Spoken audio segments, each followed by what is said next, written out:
বিসমিল্লাহির রহমানির রহিম। সম্মানিত ভিউয়ার্স, আজ চলে আসলাম পরন্ত বিকেলে আমাদের ঐতিহ্যবাহী বানিয়াচং সোয়ান ফরেস্টে। আমাকে যারা দেখছেন দেশ ও দেশের বাহিরে অবস্থানরত সকলকে জানাই আমার আন্তরিক অভিনন্দন এবং শুভেচ্ছা। আজ চলে আসলাম ফেসবুকে কাজ করার জন্য নয়, মনটাকে এনজয় করার জন্য চলে আসলাম। এসে দেখলাম দর্শনার্থীদের আনন্দ গণমুহূর্ত এবং প্রচুর দর্শনার্থী রয়েছেন। তো আমরা যাই হোক, দর্শনার্থীদের মধ্যে থেকে আমরা একটু আলাদা। আমরা চলে আসলাম এমন একটা স্থানে, বিভিন্ন স্থান রয়ে গেছে যেখানে বিভিন্ন মাছের অভয় আশ্রম। আবার ক্যামেরাটা ঘুরিয়ে একটু দেখান তো। মাছের বিভিন্ন অভয় আশ্রম রয়ে গেছে, যেখানে এই লক্ষ্মীবাউর জঙ্গলের উৎসটা কি? মেইন হলো আমাদের বানিয়াচংয়ের ঐতিহ্যবাহী 7 মহল্লা সৈদাটুলার সান্দের এই সমস্ত নির্ধারিত এলাকা, মালিকানা এলাকা, সরকারি না, অ্যামাজিং জঙ্গল।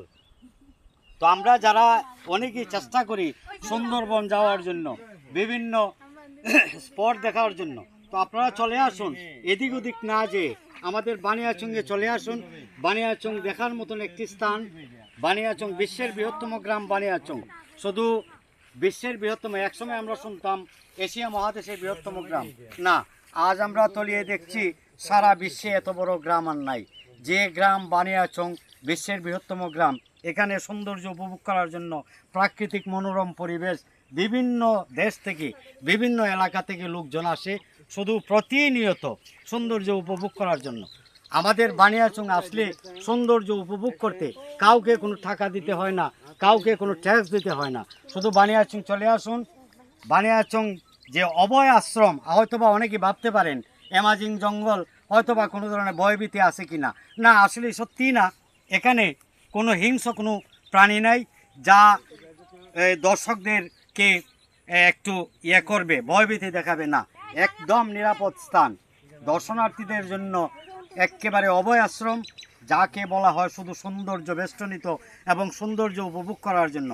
এই যে একটি গাছ দেখতে পাচ্ছেন, কত সুন্দর দাঁড়িয়ে রয়েছে, প্রাকৃতিক মনোরম পরিবেশ। এগুলি দেখিয়ে আপনাদেরকে শেষ করার মতো নয়।